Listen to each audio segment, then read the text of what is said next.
What is up, guys? It's your boy Rekakis, and today we have the first Iron Banner in Season of Plunder for Destiny 2, and with it comes two new Iron Banner weapons to chase. So in this video, we're going to be taking a look at the possible perk spawns of these two weapons and discussing their PvE and PvP god rolls so you guys know what to go after and if it's worth actually going after these weapons. And so, let's get started. But just before we do, if you're going to be grinding Iron Banner, you need some energy. So why not use the best darn energy drink out there, Advanced GG, clinically proven to help your performance. In fact, use code KHD to save some money, support the channel, and there's a competition going on right now between me and MTash. Whoever has his code used more before the end of September gets to give away an Advanced GG mini fridge to one of his fans who used the code and helped their team win. So definitely spam that code,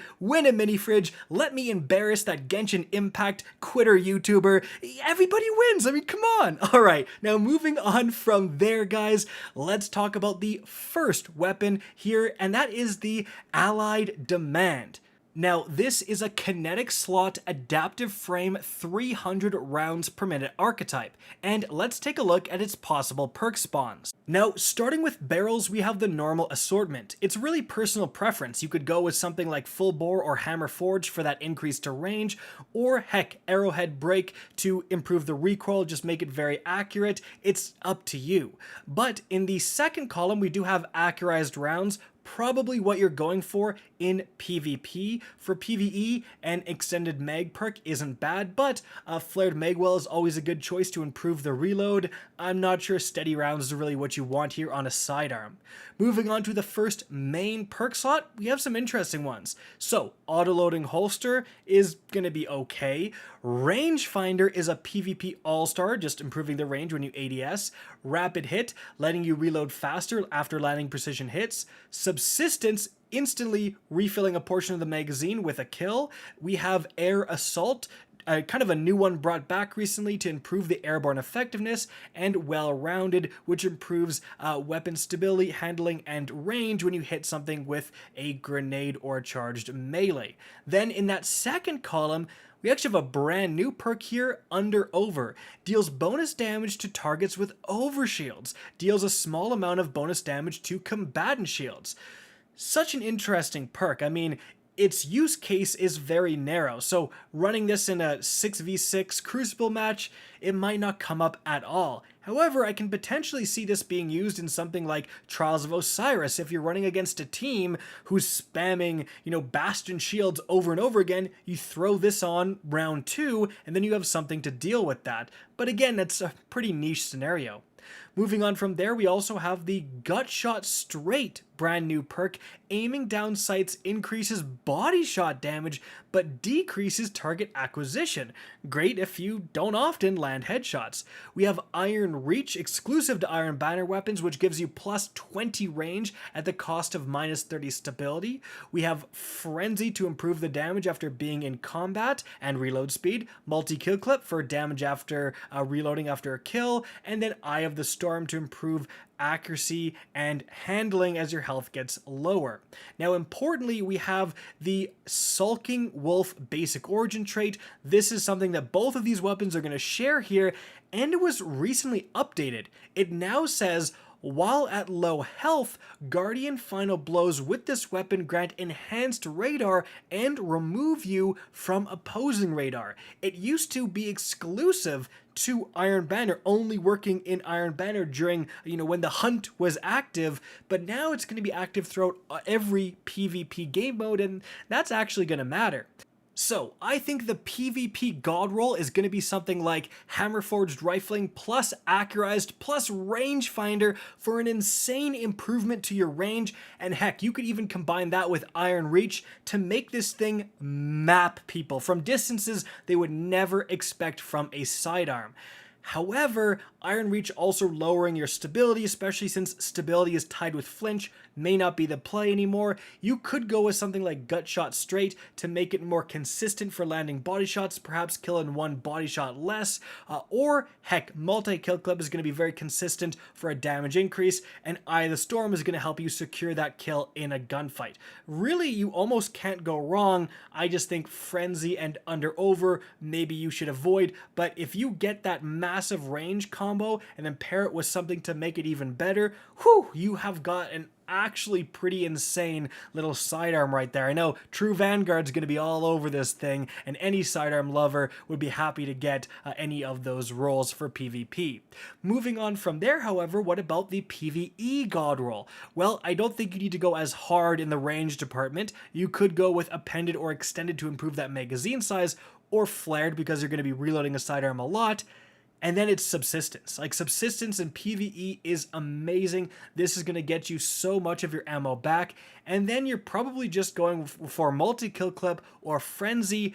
And there's potentially a justification for Under Over. This is a new perk. We haven't seen it very much, but dealing more damage to shielded combatants, like in a match game activity, will this deal enough damage? I mean, it's a kinetic, right? Will this deal enough damage to potentially match something like the Adaptive Munitions perk, which has really proven itself to be a very useful perk in endgame content?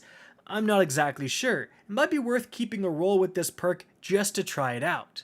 But it's time to move on from there to the other weapon, the Roar of the Bear legendary solar rocket launcher. So this is a high impact frame, 15 rounds per minute rocket launcher, and that's going to mean it has the biggest radius explosion out there, but has very low velocity. So, taking a look at the perks here, you have your choice of different launches. Generally, you are going with something that's going to improve that very low velocity. You don't need literally max blast radius. Then, for PvE, 100% you're going for impact casing to improve the damage for direct hits. For PvP, however, high velocity rounds so it gets to target faster, potentially even black powder to improve that blast radius isn't going to be terrible. Then, in that main perk slot, wow, we have a lot of great perks here. So, Ambitious Assassin, get a kill, and you're gonna get 2 rounds in the next magazine. And if you get 1 kill between those 2 rocket launcher rounds, which as you can imagine isn't hard to do, you're always going to get 2 rounds every time you reload. Snapshot sights, not a huge fan of. Field Prep is a PvE all-star, giving you more reserve ammo and improving your reload when crouched. We have Demolitionist to give you grenade energy, and it lets you throw a grenade and instantly refill the magazine. Specifically with rocket launchers, you can have an incredible amount of burst DPS if you go shoot, throw a grenade, and shoot again immediately. Whew, that's real fast. We also have Tracking Module. Obviously, landing your rocket is the most important part in DPS output. And then we have Impulse Amplifier to significantly improve the velocity and also the reload speed. Then in that second perk slot, it's more bangers, honestly. We have Vorpal Weapon, improved damage against bosses. We have Auto-Loading Holster to reload while it's stowed. We have Cluster Bomb for more explosions after a hit. We have Lasting Impression to massively increase the damage but make it detonate after a short time. We have Chain Reaction, where if you get a kill, that enemy explodes and can kill more guys. And we actually have, for the first time ever, Incandescent on a rocket launcher here, where getting a kill is somewhat like Chain Reaction, going to cause nearby enemies to become scorched, which is actually potentially more useful in a Solar 3.0 build with Scorch synergies. So, in terms of a PvP god roll, really it's kind of whatever you want. Quick launch, but I think you are going for black powder or more likely high velocity rounds. You want that velocity, otherwise literally hunters will dodge out of the way. Then you're probably just going to go for something like tracking or honestly impulse amplifier for even more velocity. That combo is going to let you have a rocket with an insane blast radius going very, very fast. And again, people won't be able to get out of the way in time. And then combine that with Chain Reaction or Cluster Bomb, or heck, even Vorpal Weapon to secure a kill on a super, whereas otherwise maybe you wouldn't get that kill. You have a pretty solid rocket launcher here. But I think you're really looking for the PvE God roll, and you're going for impact casing for sure, and then field prep would be great. Demolitionist would also be good. Ambitious Assassin wouldn't be bad, and neither would Tracking Module, and honestly, neither would Impulse Amplifier. I do think field prep is just overall the more general purpose best option here, because no matter what you're doing, you want as much reserve ammo as possible, and then combine that with auto-loading, lasting, even Cluster Bomb or Vorpal, but I think mainly lasting or auto-loading, and holy crap, you have like a top tier rocket launcher. Like, those are fantastic perks that you'd be really happy to get on pretty much any rocket launcher out there. So if you are needing a good PvE rocket launcher, this can absolutely fill that role. Guys, that is going to be it for the video. Hope you enjoyed and found this informative. If you did, please remember to help me out by simply rating and especially sharing this video. If you guys want to see more Destiny 2 content similar to this, don't be afraid to slap that subscribe button. If you want to get in touch with me and keep up to date with the latest channel activity, the best way is to follow me on Twitter at RickCacus. That is linked in the description down below. Again, I hope you enjoyed the video, and as always, have a good day.